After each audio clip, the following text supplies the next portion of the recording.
පාඩුවේ ඒ මොනසර පාඩම කරගෙන යන්න දෙනවා. බලපන් මූ ආයෙ ඉදිනේ. බෑ මේ පාර නම් හරියන්නේ නැහැ. මම මූ ප්‍රින්සිපල් ගාවට දානවා. ඔන්න ඔක නැගිටවපන්. මොකද බල්ලෝ ගහන්නේ? අර සර් උඹට නැගිටින්න ඕන. නැගිටපන්.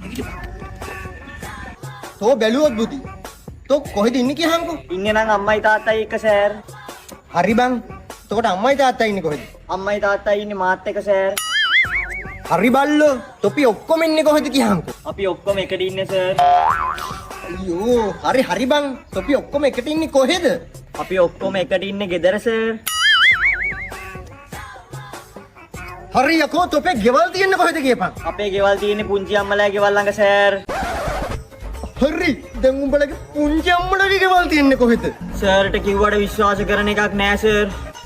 දැන් නම් පරබල්ල මගේ උටිනකෝ කියපන්. කිව්වට තරහ වෙන්න එපා. අපේ ගෙවල් ළඟමයි සර්.